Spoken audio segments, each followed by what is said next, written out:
Tite, boa noite. Como explicar a tamanha desorganização do time nesse gol sofrido, num contexto onde o Brasil estava na frente do marcador, tinha uma possibilidade boa ali, faltando poucos minutos. Como explicar esse gol sofrido? A desorganização foi por tua conta, não por mim. Então já não concordo.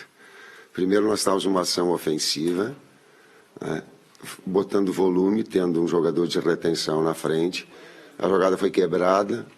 No que ela foi quebrada e pressionada, a gente teve com a retenção com o Pedro, uma infiltração do Fred, uma pressão, uma bola espirrada na frente, o Danilo dá e rebate ela de volta e ela vai num vai e vem. Nesse vai e vem, circunstancialmente uma bola puxa fundo. Nós conseguimos voltar e fechar a parte central do gramado, do campo, onde normalmente acontecem os cruzamentos, porque eles estavam com dois atacantes. Ela vem para trás, finaliza, desvia e entra numa única finalização. Talvez seja a finalização que tu está se referindo. Over here, please, in the middle. Numa única finalização da Croácia. Essa. Pedro Bassan, TV Globo. Boa noite, professor. Professor, o senhor é conhecido por estar sempre muito próximo dos jogadores, fisicamente próximo de todos eles, né? No entanto, depois do fim dos pênaltis, o senhor se dirigiu diretamente para o vestiário. É evidente que no calor do momento é difícil qualquer reflexão na tristeza do momento. Agora, passados já alguns minutos, um pouco mais sereno, o senhor acha que o senhor poderia ter feito diferente e ficado junto com os jogadores? Talvez, Bassan. Talvez. Agora, talvez também todas as outras vitórias não é costume meu. E eu fico sempre um cara mais reservado. Não é na vitória, não é na derrota. Tu viu comemorar alguma vez em outros momentos quando nós vencemos? Viu? Não, né? Eu não fiz. Passados alguns dias, o time mudou. Verdade, os jogadores não eram os mesmos. Mas parece que o problema foi o mesmo. Como se sente o treinador que vê um problema diagnosticado e que não é resolvido e que custa uma Copa do Mundo? A equipe toda perde, sim, é o que eu coloquei. No jogo seguinte, nós fizemos um primeiro tempo, a efetividade ela surgiu e nós fizemos 4 gols. Traz o jogo do desempenho, nós vemos para um jogo onde a gente criou e botou um volume muito grande, com um número de participações efetivas em finalizações. O goleiro dele escolhido melhor em campo, tu também tem que ter mérito do adversário. E aí a gente botou um volume. Talvez essa precisão ela tenha sido suficiente. Poderia ter sido mais? Poderia. Foram 19 finalizações, se eu não estou enganado, 10 no gols, né? 10 nos gols.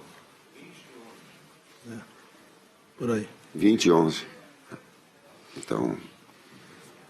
Next question, back there, please. Yes. Yeah, just Próxima pergunta? behind you. Atrás de você. Tite, boa noite. Danilo, da Energia 97.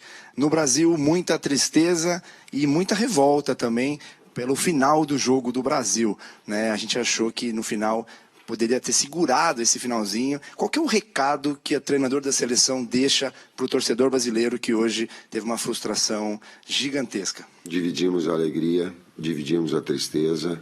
Ninguém mais do que nós queríamos dar essa alegria. Nós todos estamos sentidos com os nossos familiares, conosco mesmo.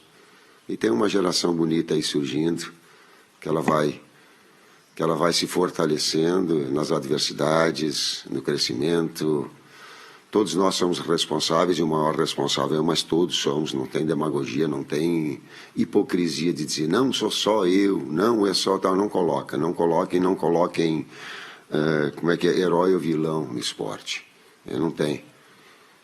Eu perdi um título brasileiro nas mesmas circunstâncias que foi agora, porque o futebol permite, daqui a pouco, numa finalização, ela te desviar e até o goleiro não fazer uma defesa no jogo. O futebol ele é assim, o esporte com um resultado mais curto, menos dilatado, pode acontecer como aconteceu. É respeito, eu tenho respeito muito grande. Aqui. Boa noite, Tite. Vitória da Folha de São Paulo. Você já disse algumas vezes que você estaria finalizando sua participação pela seleção nessa Copa. Ia te perguntar se isso é realmente um fechamento de ciclo, se há algum tipo de conversa para você continuar e se sim, se é um fechamento de ciclo, como que é fechar com essa derrota? Derrota dolorida, porém em paz comigo mesmo. Fim de ciclo. Sou Rachid Well, do Bangladesh Post. De fato, foi uma falta de sorte que perderam a partida. De fato, é um resultado semelhante à última quarta de final jogada pelo Brasil. Não devemos culpar uma pessoa, de fato, é uma responsabilidade de toda a equipe, como você disse. E como técnico, como você assume então essa responsabilidade, levando em consideração as 2 derrotas consecutivas nas quartas de final? Continuará como técnico do Brasil ou deixará a seleção? Aqui não tem tradução. Como assume as duas derrotas nas 2 Copas, em circunstâncias para ele parecidas, se tu continuará como técnico da seleção?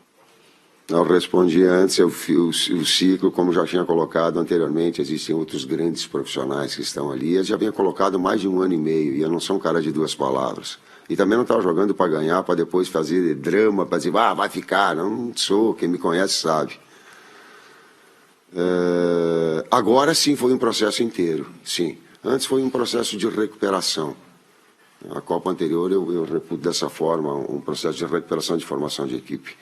Agora não, agora teve uma sequência inteira. O desempenho, vocês fazem os comentários de vocês, o desempenho dos 4 jogos, aquilo que aconteceu e tal. Ele está aí, amostras para análise. Next question, back there, please. Jackson Pinheiro, da TV Casé, do Casimiro. Você falou de fim de ciclo, disse que iniciou o ciclo passado no meio, né? E agora teve um ciclo inteiro. Como que você analisa o seu desempenho à frente da seleção brasileira e se você deixa algum legado, Tite, para o futebol? O tempo pode responder melhor. Agora a dor, por mais humano e por mais coerente, equilibrado, consciente que eu possa ter, a emoção está aflorada. Eu não tenho condições de avaliar todo o trabalho realizado. Mas eu tenho certeza absoluta que, com o passar do tempo, as pessoas vão fazer uma avaliação de vida, vocês vão fazer uma avaliação de vida também. Eu não tenho, nesse momento, toda essa grandeza, toda essa atitude em cima de uma derrota, ou do empate com uma derrota em pênaltis, como aconteceu. Não tenho essa capacidade.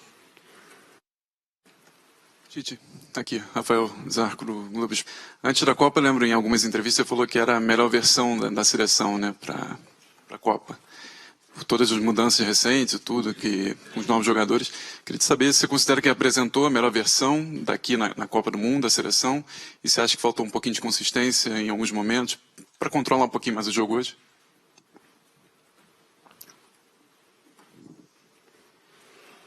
Consistência,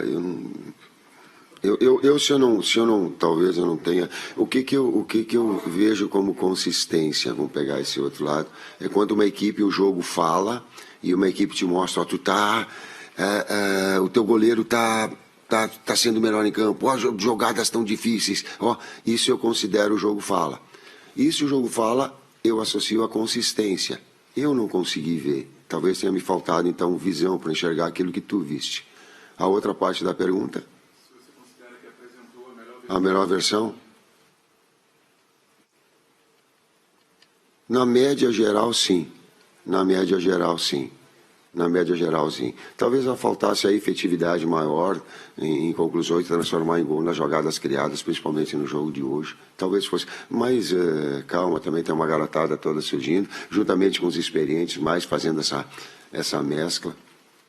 Mas vejo sim, vejo sim. So, 2 final questions, the gentleman here in black. As 2 últimas perguntas, o senhor de preto aqui na frente. Bem aqui na frente, por favor. Tite, boa noite. Miguel Salek, Portal Futebol Interior. Me chamou a atenção durante o jogo, você falou bem do lance, né? Foi uma bola dividida, mas o time estava num desgaste muito grande físico, né? O Danilo mesmo já tinha baixado a caneleira, não voltou na sua plenitude, né? A gente sabe que ele veio de lesão. E o time, você rodou o time até para que o time não tivesse tanto desgaste. Além, claro, da questão mental, você considera que fez uma preparação correta para jogar com um time tão forte mentalmente quanto a Croácia, que vem desde a outra Copa já dando mostras disso? Muito obrigado. E falando em termos mentais, quando tu vai para um jogo, vai para a prorrogação, dá o primeiro tempo, vira o segundo tempo, tu faz 1-0 e toma o gol aos 11 do segundo tempo. 13? 11? 11, 13, não sei. É difícil tu mensurar mentalmente forte numa situação assim. Não sei qual é o... O jogo, nesse detalhe, eles não conseguiram chutar uma bola no gol. Ou seja, tiveram controle de bola no campo deles, um pouco dentro do nosso campo. Não conseguiram furar, não conseguiram entrar. A gente teve 11 finalizações no gol, acho que 5 ou 6, ou 7 ou 8, não sei quantas defesas dos goleiros, defesas difíceis, né? Então teve um controle, né? E teve uma finalização ao gol, né? Faltou um pouquinho de efetividade, talvez deva ter faltado, mas o goleiro também foi bem. Então essa força mental nossa para um jogo contra uma equipe que é forte em qualidade como a equipe da Croácia, né? E mostrou isso, nós não deixarmos ele em nenhum momento do jogo, que a gente usa um termo dos machucar, eles não nos machucaram nunca, né? Na partida, a não ser naquele lance que bate e rebate a bola, acaba desviando e sendo gol. Yes, please. Tite, à sua esquerda. À sua esquerda. Aqui, tudo bom? Giovanni Chacon, da Jovem Pan. Durante a competição, no começo dela, você falou até mesmo... Você não, perdão. Foi tido como algo importante a velocidade da equipe brasileira, até que o gramado do Estádio Luceio, da estreia, favorecia a seleção para jogar. Hoje, a gente esperava, claro, a seleção brasileira mais veloz e a Croácia acabou cadenciando bastante o jogo. Acho que isso ficou bem nítido. Ganhou o meio-campo, como muita gente gosta de dizer. Substituições durante a partida que foram feitas estão sendo muito contestadas. Queria que você falasse um pouquinho das substituições, momento das substituições e o que você acreditava que essas substituições poderiam fazer com que o Brasil melhorasse o desempenho durante a partida. Obrigado. As substituições. Tu tens um jogador de qualidade técnica individual, que é o Rodrigo. Tem um jogador, o Antony, de lado de campo, de jogada pessoal também, que entrou, nas outras vezes entrado bem. Um Pedro, um pivô, um jogador de área para conclusão. E o Alexandre com o Militão sentindo cãibra e tendo a necessidade de substituição. Desgaste de Paquetá. E aí, por si só, elas dão as devidas. A jogada que nós fizemos o gol foi uma jogada construída com o Rodrigo por dentro, de tabela curta. Mas eu entendo absolutamente, sim. A dor e entendo absolutamente todas as críticas que possam vir. Thank you very much. Muito obrigada.